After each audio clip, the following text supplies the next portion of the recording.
first guest speaker for this segment. It's Peggy Anne Salz. Peggy is joining us soon, and she is the renowned content strategist and the founder of Mobile Groove. Her experience and expertise in the field make her the perfect guide for us today as we explore how to craft an AI-driven roadmap that can revolutionize your mobile marketing efforts. And I am super delighted to see Peggy opening our first day of App Growth Week. So delighted to have you with us, Peggy. Great to be here. I'm coming in, and wonderful. There we go. The stage is yours. The stage is mine. I have to say, the enthusiasm here is contagious. Galina, David, you guys rock, first of all. And it's great to be back because I opened up last year. And it's interesting. A lot of things I said and saw back then, well, they're happening and they're coming into reality because AI enables that. What wasn't possible because it was beyond human capacity is getting closer.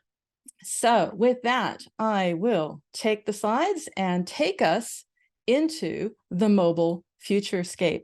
So we'll start off, introduction myself, very short, because that's not what it's about. It's about the landscape. It's about the future. It's about what I'm very excited about, because yes, it is disrupt or just be disrupted. And that's what we're going to see now and in the future, without a doubt. Myself, I'm a journalist, analyst, content strategist, futurist, founder of Mobile Groove. I'm all about producing, hosting webinars, podcasts, video shows, all to educate the industry. And that's why I feel very, very honored to be here, because we're all on the same team. We all have the same passion, and I can feel it again with you guys from SplitMetrics. So let's talk about it. The first wave, that's what I'll call it, because that is where it all started. It was about optimizing ad copy, creatives, ASO, SEO. We're still there. You're probably still in the middle of it. VCs love it because that's one of the reasons. It does have a practical side, which is why investment has grown over 13x in the last decade, and it's going to continue. Businesses, marketers, well, they love it. They're using it. They're bullish about it. And you can read the different reports. 71% of marketers, for example, surveyed as part of a Sprout Pulse survey, said that they are well advanced in integrating AI and automation into their workflows. And 82% of them say it's working. It has a positive result. But of course, there have been some lessons, some shortcomings, some hits, some misses, right? And the research also gives us a view into that as well, because somewhere between 60 to 80% of all AI projects, not just marketing, so it's everywhere, are failing, according to analysts and experts. Gartner's probably the most dismal because it's the highest of all. It says that it's 85% of projects don't deliver or simply fall short altogether. Now, to be fair, sometimes it's just because we expect too much of it. You know, we have great expectations and we say, oh, there's going to be a moment where conversion plummets, but it's all going to be better when it's statistically significant. And other times, well, it's just training. Mismatch of talents or training. You know, the whole idea of garbage in, garbage out, well, that works. And with ChatGPT, you've seen it yourself. It is garbled and can get very garbled depending on what you give it to start with. So the other side of this is why I went to Marketunist. Great place to find great sayings that will keep us going in marketing and just giving us a little bit of fun, because it's talking about why bringing all this together is one reason why AI-generated content has been popularly described as infinite words nobody wants. And the whole point there is because AI is very powerful, but it's also can be a very powerful conformity engine. And so what you're doing is you're producing great stuff that Google search engine algorithms just love, more maybe than actual people. So the bottom line is you're creating more and more of sameness. Sameness is not a strategy. The bottom line, very obvious, even here in the cartoon, we can't break through the clutter if we're adding to it. But I'm excited because the breakthroughs are coming. This is the whole point of the second wave. It's going to be, and it's already started, it's going to be bigger, it's going to be more impactful because it's going to be about co-creation with AI. And more importantly, bringing marketers one step to that nirvana, one big step toward one-to-one marketing, which is where it all started anyway. That was the idea. We've moved away from that. My presentation, I'm going to show you how we're moving back.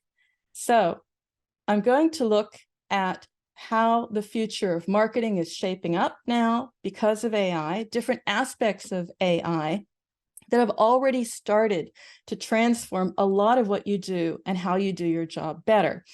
Yes, I look at research, but I've also based this on observations with, first of all, being in the industry for over 20 years, but also talking to dozens of, well, actually, I would say hundreds, because now we're back and we're going to real events, not just virtual ones. So yes, hundreds of interviews, meetups, talking to marketing experts and finding out what they think, what they do, what they embrace, and what they're looking forward to.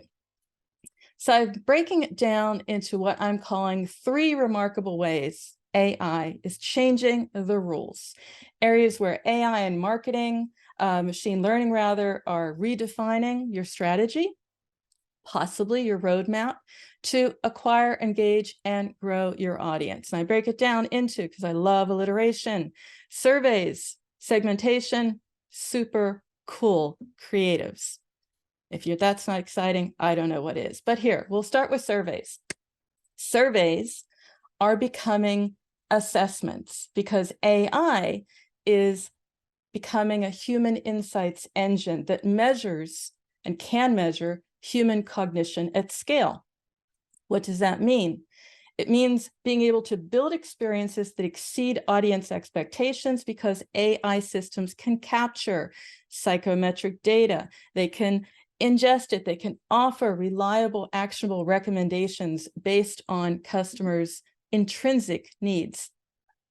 And AI also examines, if you have a very good approach, examines the construct. You know, are you asking what you should be asking if you want to be measuring what you should be measuring, right? So if you look at an example of, do you like creative A or B, right? Big question. Many of you are probably asking.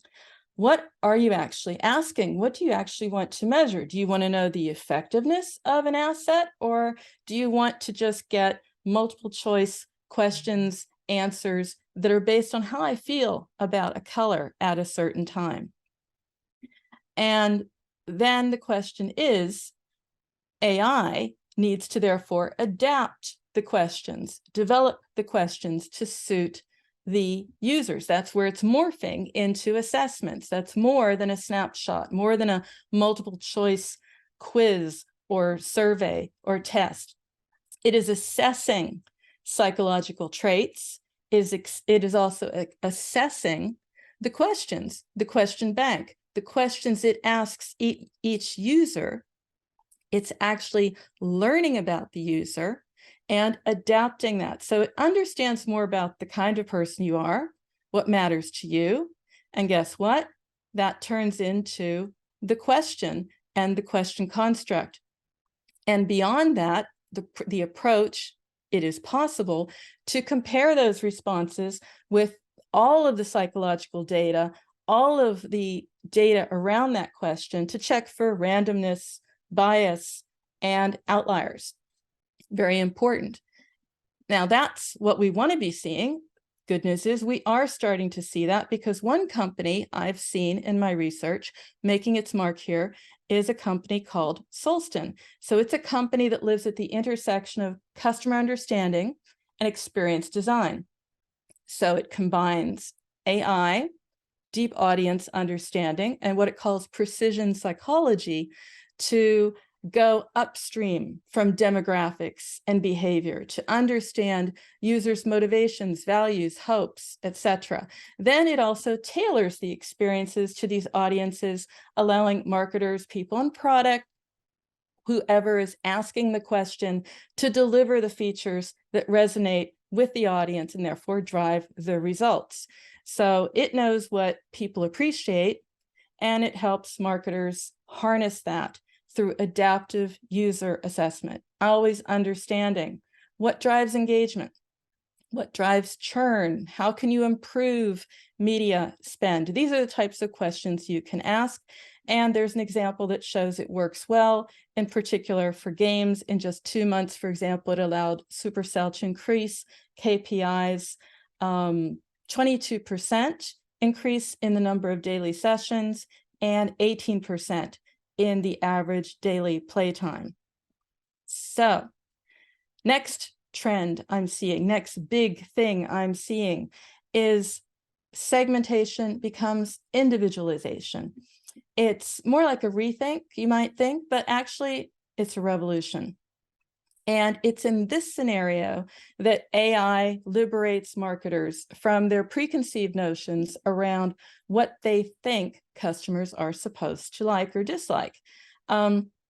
Because up until now, you, the marketer, you have decided how to bucket people, relying on demographics, observations, assumptions about people. AI turns this approach on its head, and it paves the way for a bottoms-up approach that adapts marketing and messaging to people's actions. When what these actions really say about us, the people, what we think is attractive and valuable. So put another way, if you want to think about it this way, it's like AI looking at the customer actions and then thinking of that as a single source of truth and using that to define key aspects of marketing, for example, like push notifications, which is the most personal you're ever going to get with your users. And if using the single source of truth, message tone, timing, what really resonates, that's what really works. Why is this significant?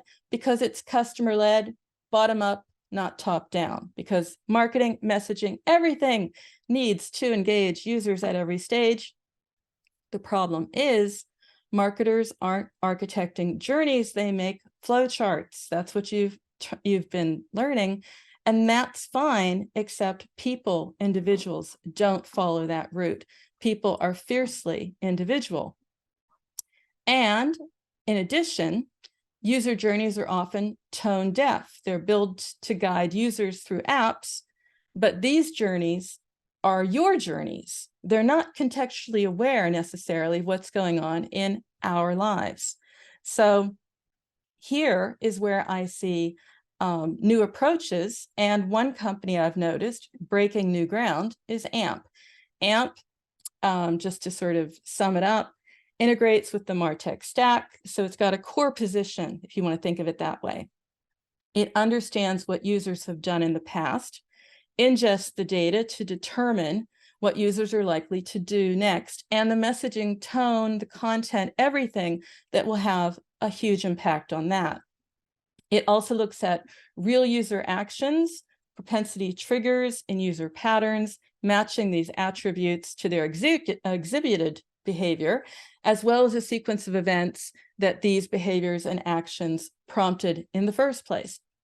So, in other words, AMP is predicting the future with high confidence, and then, for example, messaging what marketers need to deliver, what cadence, specific customers, in order to influence actions outcomes, such as retention, repeat purchases, and more.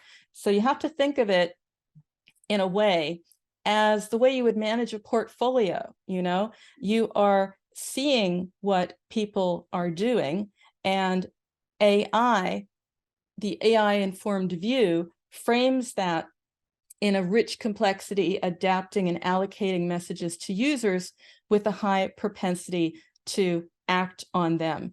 And rather than dealing with the heavy lifting of right copy, right audience, right A/B testing, the whole idea is that AI-powered messaging allows you to write loads of creative copy and messaging and let AMP basically figure out who will act on them. So marketers have more time for planning strategy, and they can move the needle on their app. And thinking of that and moving on to creative, that brings me to my big transformation trend, the advance of super cool creatives and all the possibilities that are there. But first, a mind-blowing example of how far generative AI has come in a short time.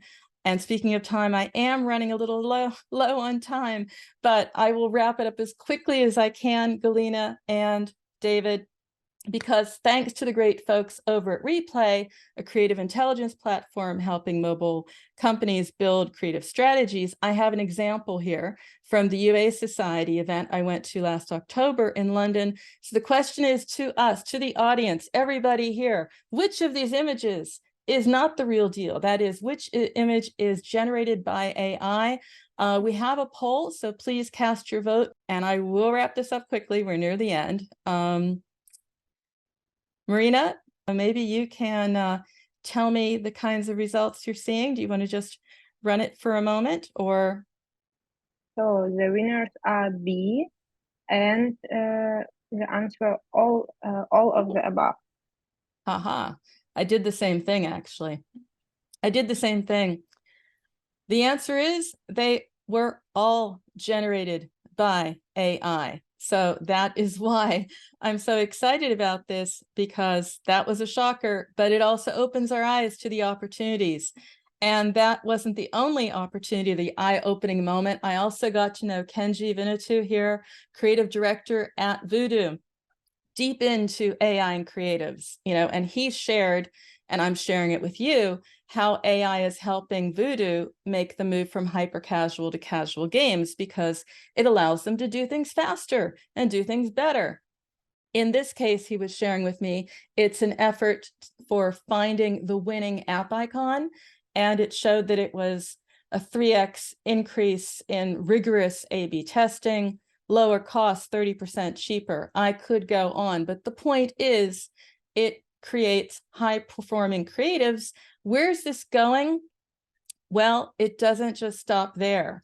Kenji gives us a view into characters. It's going to impact music. It's going to be about lyrics. It's going to be about voice, and a massive time savings to beat. You think you can beat me, darling? Let's see you try. You wanna challenge me, honey? Don't underestimate me, sweetie, or you'll be sorry you did. Oh, you wanna challenge me, honey? Don't underestimate me.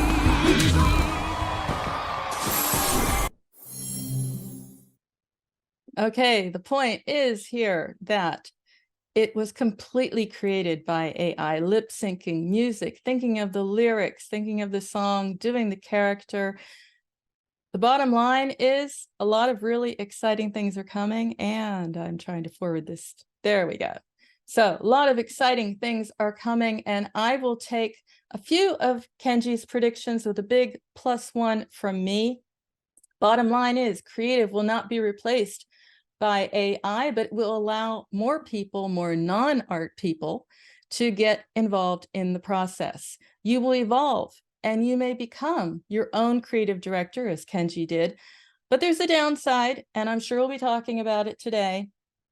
Ads, copycats will grow, and so will the pressure to keep up with the high volume of A/B testing. If you can do it 3,000 times faster or harder or better, then obviously there's something to keep up with, and it's a dynamic that may end up creating, back where we started, more similarities than standout winners. And I'm going to end very quickly with my view into the future and put my ideas on top of Kenji's. No UA without AI is my #1 thought here. 2, as we saw from the companies I took you through, adaptive approaches like the one I showed from AMP across the life cycle, well, that will deliver competitive advantage. And last word for everyone out there, a little bit of optimism, but a little bit of a warning. AI will not take your job, absolutely not. But someone who can use AI will. So If you like what I'm sharing here, then sign up for my newsletter, because that's what it is. I talk to people. It's insights directly from interviews, directly to your inbox.